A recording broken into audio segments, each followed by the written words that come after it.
Hello, everybody. Welcome back here to the West Virginia Cybersecurity Expo, jointly being ran this year with the West Virginia Game Developers Expo. I am Patrick Smith, and now we have a session from Scott Nicholas talking about phishing techniques and, more importantly, knowing those so you can avoid being phished. That's right. In addition to the phishing, which is actually just kind of a subset of things to keep you safe on the internet, I have a list of things. Some of them have been covered, some of them haven't. But these are top 10 security or cybersecurity tips from Kaspersky Cybersecurity. And then what I'll do is I'll go ahead and get into an actual phishing email, and we'll take a look at the things that might actually throw up some red flags for you that let you know that you're possibly being phished. Okay, let's go ahead and get going here. It's a jungle out there these days. Tips for staying safe in our digital world. As Patrick mentioned, my name is Scott Nicholas, and I'm a professor of information technology at Mount West Community and Technical College in Huntington, West Virginia. And there is my contact info or website, my email, nicholas@mctc.edu. And so let's get going. As I mentioned, these are some top 10 safety tips on the internet from Kaspersky Cybersecurity. I know that Kaspersky, I've always loved their product, and they've gotten kind of a bad reputation lately because they're from Russia. And I've heard it said before, it takes a Russian to catch a Russian. Maybe that's true, but these are all good tips regardless of where they come from. Number one would be keep your personal information professional and limited, because employers or customers don't need to know who you're dating right now, or whether you're in a relationship, or your home address. What they do need to know is your expertise. What kind of experience do you have in your professional background, and how can they get in touch with you? And so you wouldn't just hand out your info to anybody walking by, even if somebody came up and asked you, hey, what's your home address? Would you give that to them? No. So you certainly don't want to hand it out to millions of people online. Number two, keep your privacy settings turned on. It can be a pain sometimes to set those settings and lock things down. But there are all kinds of people, including marketers, people that love to know everything that they can about you so that they can come up with a profile and they can sell your information. And then, of course, so do hackers. They would love to get your information as well. So both can learn a lot from your browsing and your social media usage. Where do you go? What kind of sites do you visit, and so forth? But you can actually get a handle on your information. As noticed by Lifehacker, both web browsers and mobile operating systems have settings available to protect your privacy. You can go in and harden, just like you harden your device, you harden your browser and operating system to try not to share things inadvertently. Major websites like Facebook, they do have privacy settings that are available, but as I mentioned here, they're sometimes or deliberately hard to find. And a lot of times they change often and unexpectedly. And there have been many cases where people have shared something on Facebook, posted it up. They thought they were posting it to just their friends or their close acquaintances, and that information got out to everybody on the web. And in certain cases, they were talking about their jobs, their employers, and they ended up losing their jobs because of that. Other people have posted up information where they were going on a vacation and they checked in every stop along the way. Well, when you're doing that, you're letting people know that you're not at your home, which means that it's a great target for a burglar to come and rob you. There was one case I know a few years back where a gentleman he was a photographer, and he posted a lot of pictures and the fact that he did do photography. Then he said he kept talking about a major trip he was going on, and he started checking in at different locations along the way. And when he came home, he had been broken into, and all of this photography equipment had been stolen. So that's, just don't share that stuff. And these companies like Facebook and Google, they want your personal info so that they can sell you, not necessarily your information, but you as someone to their customers so that you can be marketed to. So turn on those privacy safeguards and make sure that you keep them enabled. Number 3, practice safe browsing. Man, we're in the world of COVID-19 these days, right? And everything is about safety. Well, you wouldn't go through a dangerous neighborhood necessarily, so you don't go there. Don't go there online. Cyber criminals use content as bait to get your attention. They know that people sometimes get tempted by certain types of content, dubious content, and they may let their guard down when they're searching for that and quickly click on a link. The internet is filled with hard to see pitfalls, places where you shouldn't go, where one click could expose your personal data or infect your device with malware. By resisting the urge to go to those places, you don't even give the hackers a chance. Number 4, make sure your internet connection is secure. Use a secure VPN connection. Earlier today, this morning, Patrick was talking about VPNs.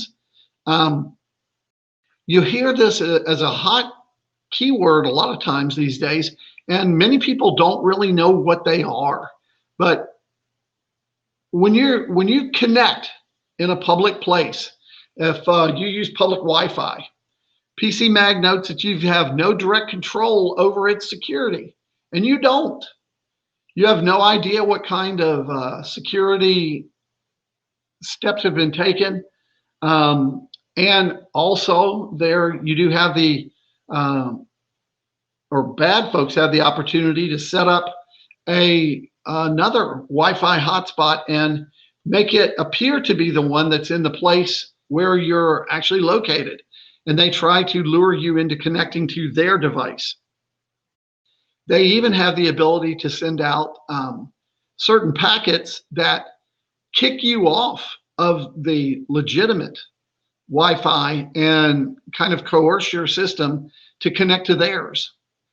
Corporate cybersecurity experts worry about endpoints, and that's the place where a private network connects to the internet.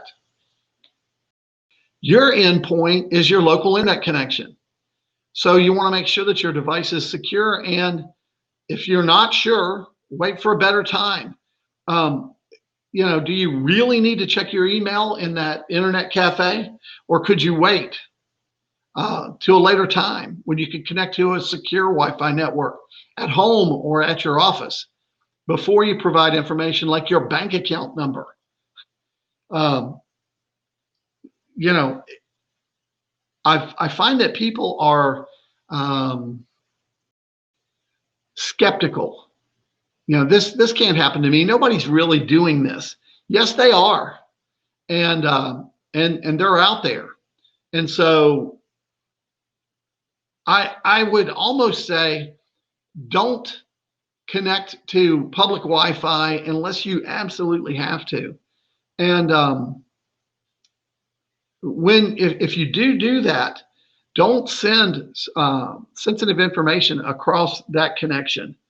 Something that a lot of people don't realize is that on your device, there's a list kept of all of the access points and passwords that you use to connect to those access points. And so when you open up your device and you have your Wi-Fi turned on, it looks for those connections. And a bad actor can see that those packets are going out, and they can trick you into connecting automatically in the background, because it's a nice feature, right? Connect automatically. And so that keeps us from having to re-enter passwords over and over again. When that happens, though, your device can connect and send out its credentials to log on, giving those away to someone that you don't want to have that information. Number 5, be careful what you download. Probably one of the biggest things that a cyber criminal wants to do is get you to download their malware. Malware is a program or an application that has code on that allows them to steal your information, or it might, be a ransomware payload that allows them to encrypt your data and then hold it for ransom. You can't access it. This can happen all over the place. There are several cases recently of hospitals that have been attacked with ransomware, where criminals were able to get that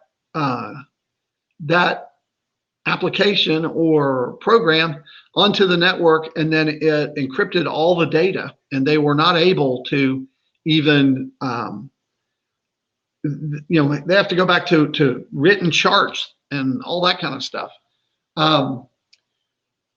Danielle yesterday was talking about a DMV in a state that got attacked, that had to go back to paper and pencil for all the DMV transactions. And as she pointed out, wow, if you think the DMV is slow with computers, imagine.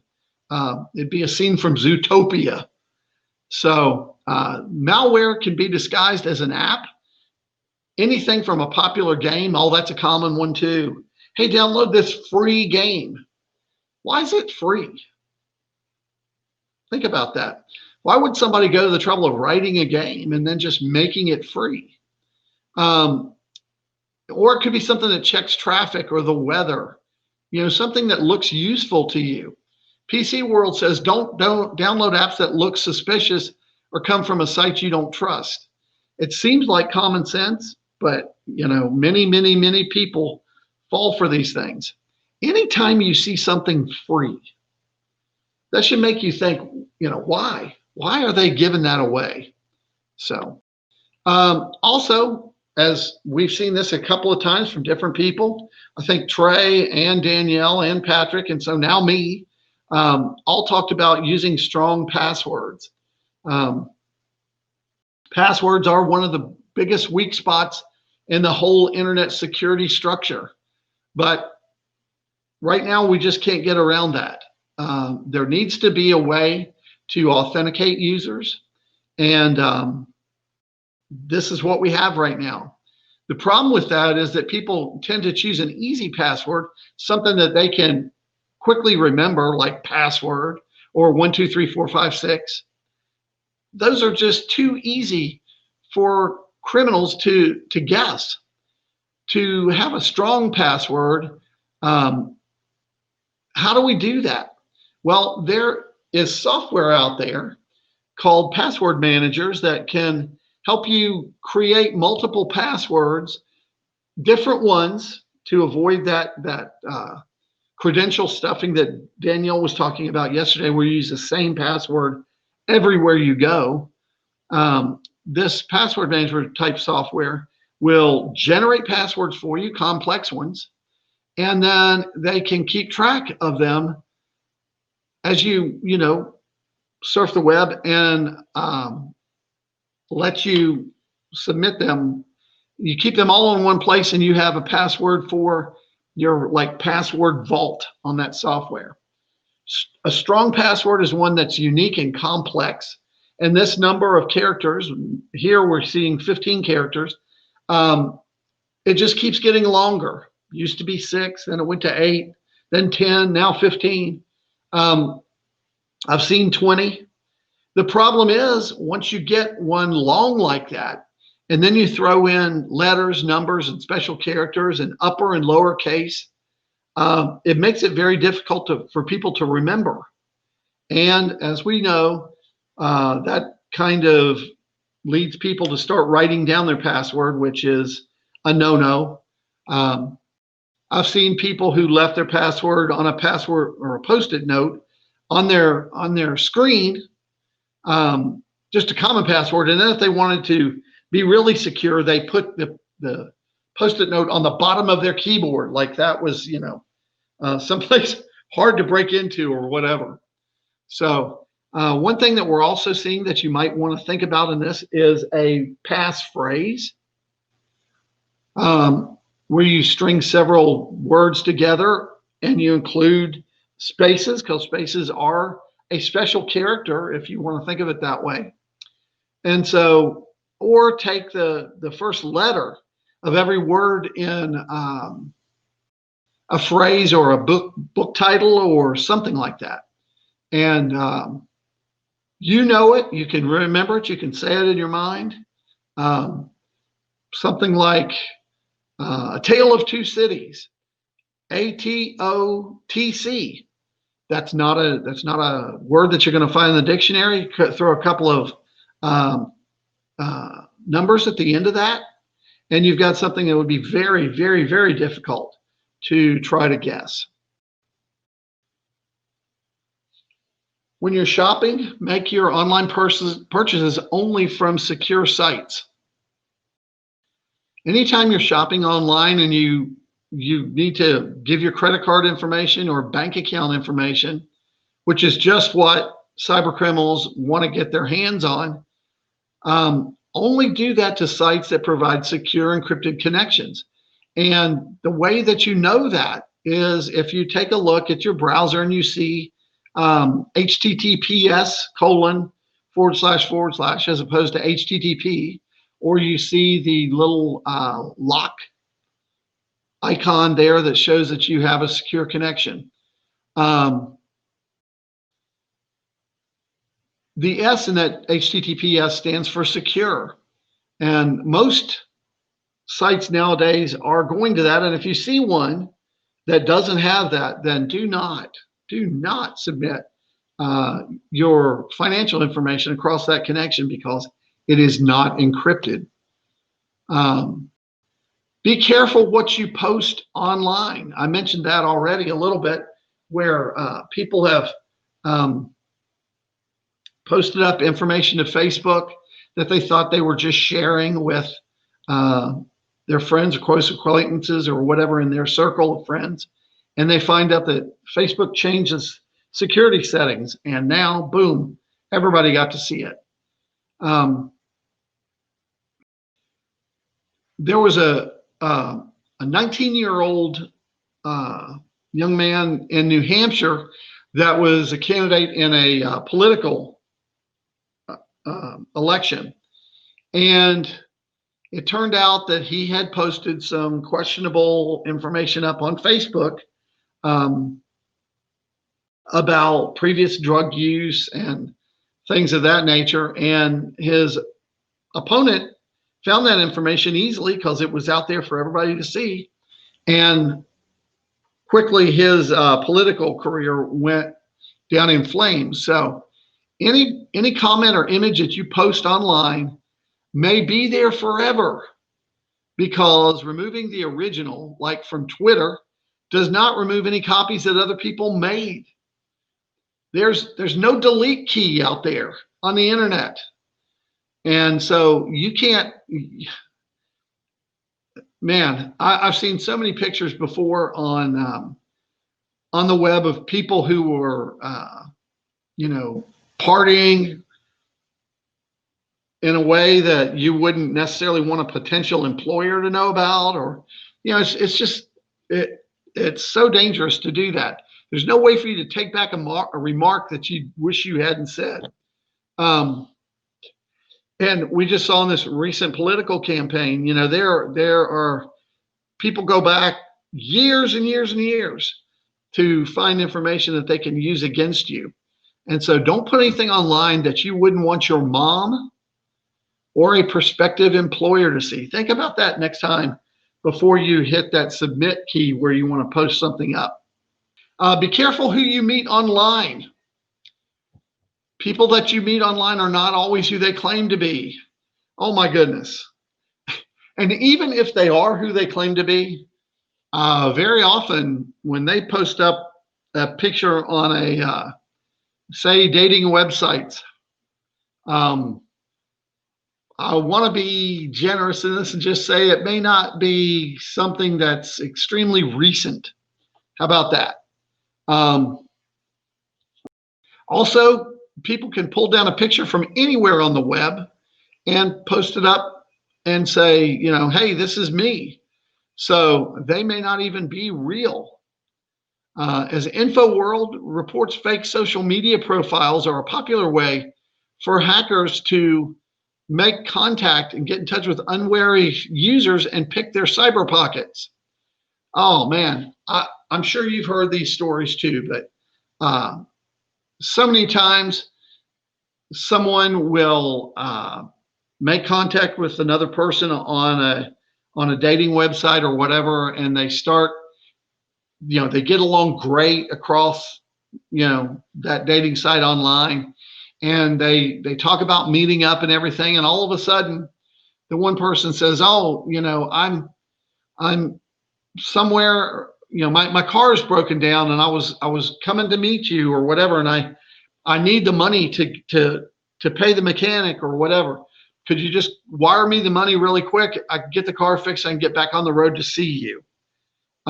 Things like that. And that would just be a small amount of money usually.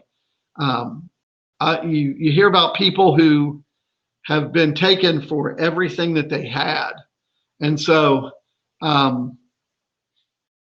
be as cautious and sensible in your online social life as you are in your in-person social life. And then finally, number 10, as we saw earlier, Patrick was talking about this, keep your antivirus program up to date. Also the patches for your operating system, of course. People seem to think that antivirus is not useful anymore. But as Patrick pointed out, the way antivirus programs work is they have definitions or signature files. And that is, it details the behavior that bad malware would use if it infected your machine. And it allows that antivirus program to be on the lookout for that type of, you know, activity. And so even if there's no way to really protect against what is called a zero-day attack, which is when something first hits the internet, or the wild as they call it. But keeping your antivirus up to date is a good way to do the best that you can in that case, if you want to think about it. Internet security software can't protect against every threat, but it will detect and remove most malware.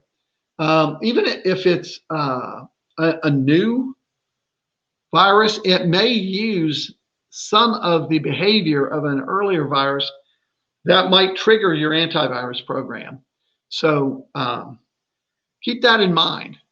You should make sure it's always up to date, be current with your operating system updates and patches, and the applications that you use, because very often there may be a flaw in the programming in an application.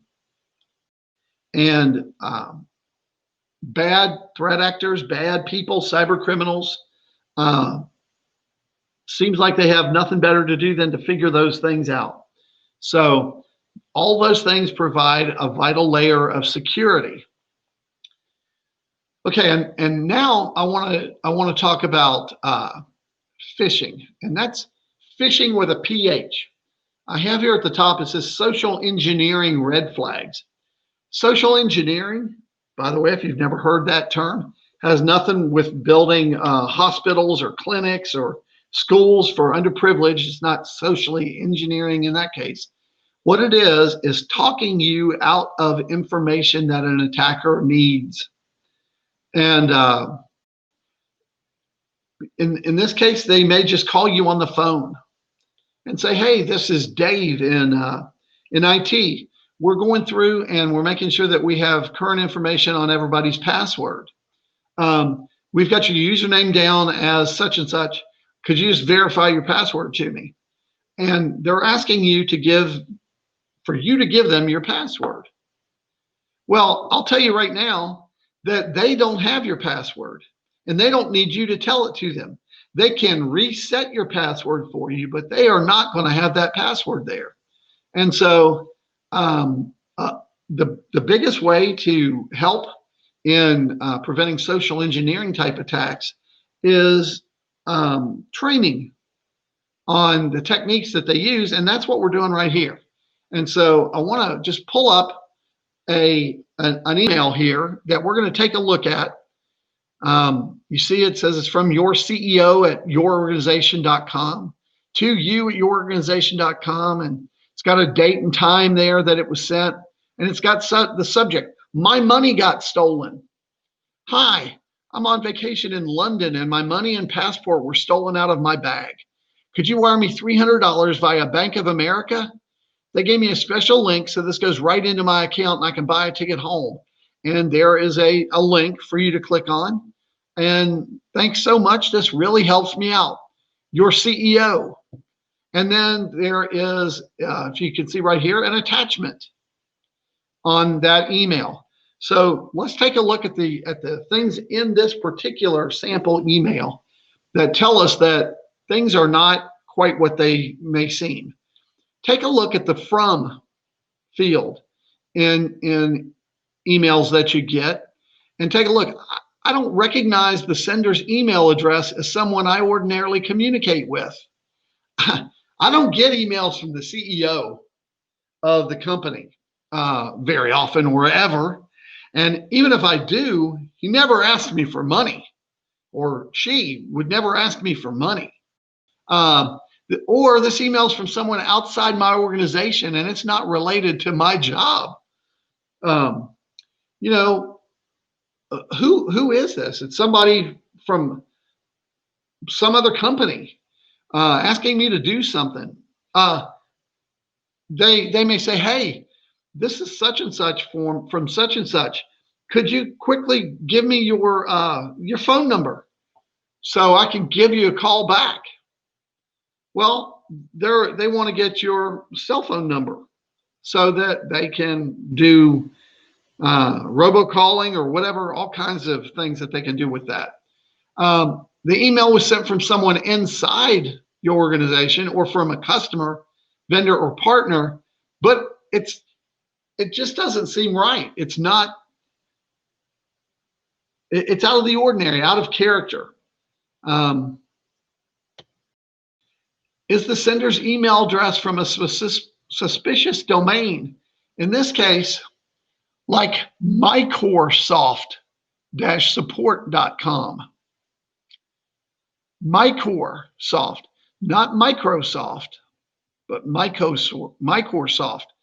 And so very often on phishing scams, they will change a letter or two in a domain, and it quickly looks okay to you. If you just run your eyes over it, it appears to be a valid address, but be careful for those. You don't know the sender personally, and they weren't vouched for by someone you trust. Bad threat actors can learn a lot of information about a company and the people that are in there just by going through the contact us information on the website. They can get names, email addresses, phone numbers, things like that. And then they may try to pose as someone within the company. But it may not be somebody that you even know. And they want to play on your human nature of trying to help by impersonating those people and trying to get you to give them information that they want. I don't have a business relationship nor any past communications with this person. Well, in that case, certainly, it should throw up a red flag and you say, who is this person? And then this is an unexpected or unusual email with an embedded hyperlink or an attachment from someone I haven't communicated with recently. In this case, this particular email that we're looking at has got an embedded hyperlink there, and it also has an attachment. And so we want to be very careful about what we do in that kind of a case. Next, we want to take a look at the to field, to@yourorganization.com. Were you CC'd Carbon Cockpit on an email sent to one or more people, but you don't personally know those other people it was sent to? Meaning it might be a bunch of people whose last name start with the same letter that your last name starts with. Or, it may be sent to a group that you're not able to see your name there, but you can't see any of the other names either. It just says, users@yourorganization.com.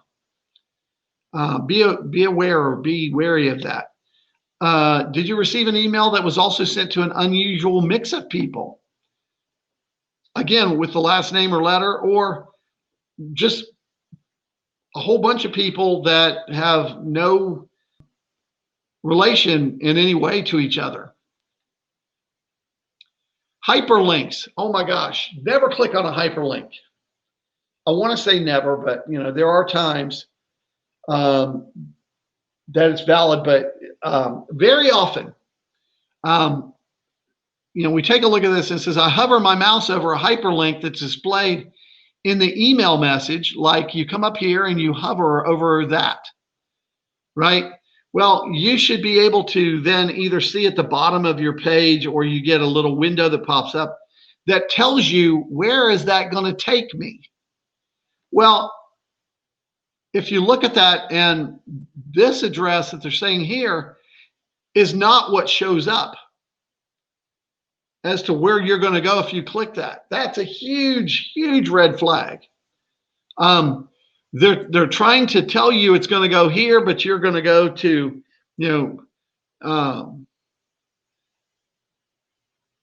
BOA for Bank of America at, or whatever dot, we rip you off dot RU for Russia. Don't go there. Don't click on that thing. You have an email that has very long hyperlinks in there, very, very long, and a lot of times it could just look like gibberish. And everything else in the email is blank. Hey, click here. Don't click there. Don't do that. And then you get an email with a hyperlink that is a misspelling of a known website. Okay, and I realize that because I had to have some real estate here on this slide, that this is kind of small to look at. But if you're able to look at this closely, you would see that this says www.bankofarnerica.com. You take a look at it down here, instead of having an M in America, it has an R and an N together. And so someone was able to register that domain name because it wasn't owned by anybody, because it's a typo, it's a misspelling. And if you click there, in this case, they're actually showing you where you're going to go, and they're hoping that you won't realize that there's a typo right there. And so very often when that happens, they take you to a website that looks just like bankofamerica.com. And it's going to give a prompt for a username and password. And the victim goes ahead, they are not suspicious of all because it looks just like their bank site. And so they go ahead and enter their username and password. In the background, they've just stolen that person's credentials for their bank account, and now they got the keys to the kingdom on that. And then they just turn around and they just redirect them to the real Bank of America website. And right before they leave, they say, that was an incorrect username or password. It pops back up and they say, oh, I must have had a typo. We all do it, right? It's easy to make a typo when you're typing in a username or password, especially long, complex passwords like you should have on your bank. And so the next thing you know, it's all over. So, and the target doesn't even realize that they've been hijacked there, kind of, because they go ahead and put in their username and password, and it gets them into their bank. Take a look at the date that this thing came in on. Did I get an email that I would normally receive during regular business hours, but it was sent at a weird time, like 3 a.m.? What are they doing at 3 a.m.? That usually gives you an idea that they're in another time zone. And so, if you're used to getting this kind of email, it looks like it's coming from somebody legit, but it's a weird time. Take a look at the subject. Did I get an email with a subject line that is irrelevant or does not match the message content? My money got stolen. Your CEO from your company, hey, my money got stolen.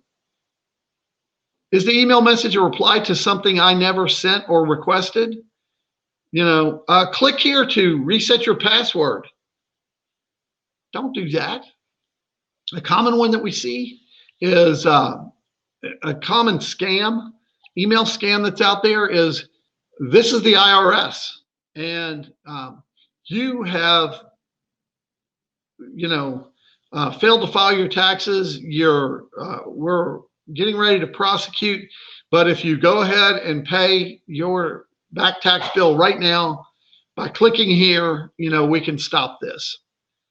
The IRS is never going to do that. They don't send emails, and they don't call you on the telephone asking for your credit card information.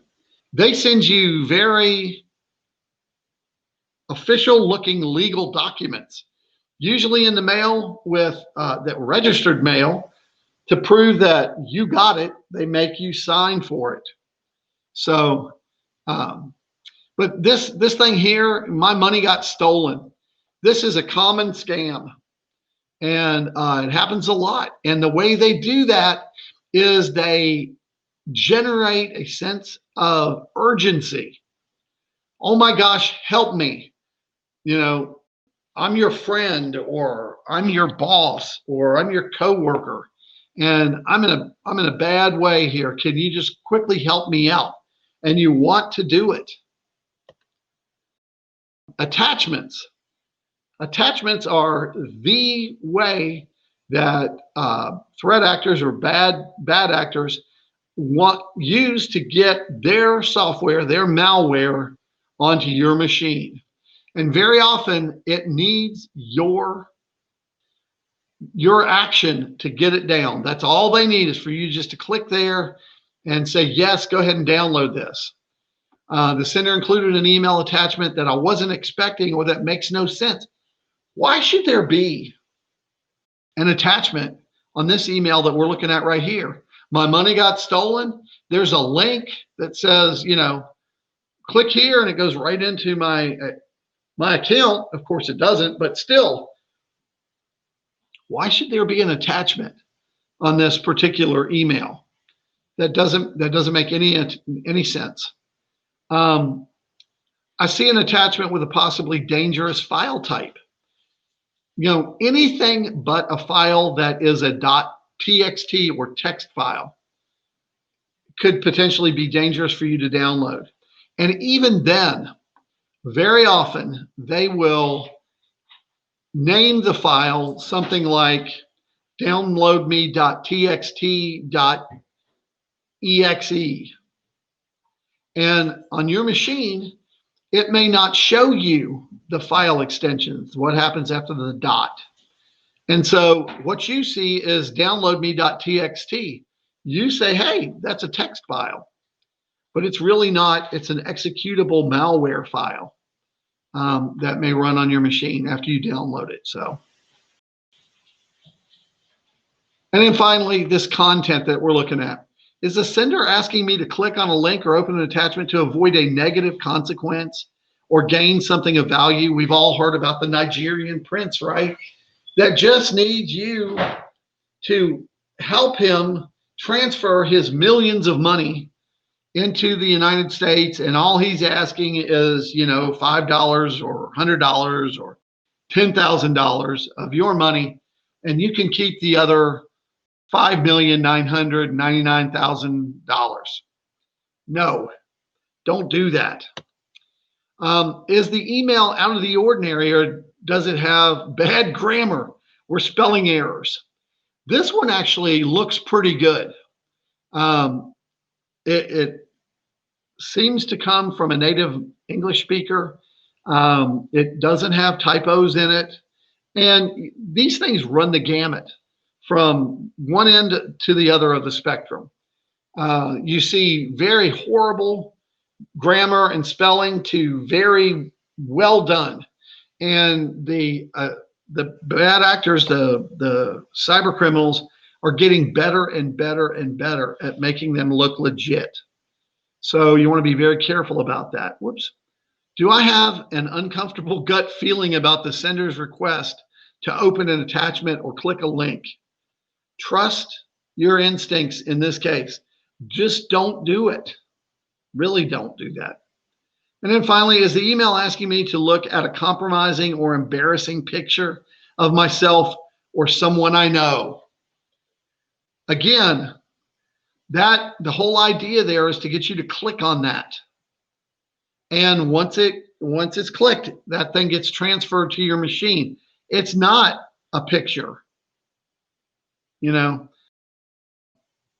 Also, I have seen recently one that I got myself was an email that said something like, I have infected your computer, and I have turned on your webcam, and I have pictures of you doing nasty things to yourself or whatever. And also, I know the websites that you go to, the naughty, terrible websites you go to. The way that I can prove that I am really infected on your machine, here's your password. And they actually have a password that you have used in the past somewhere.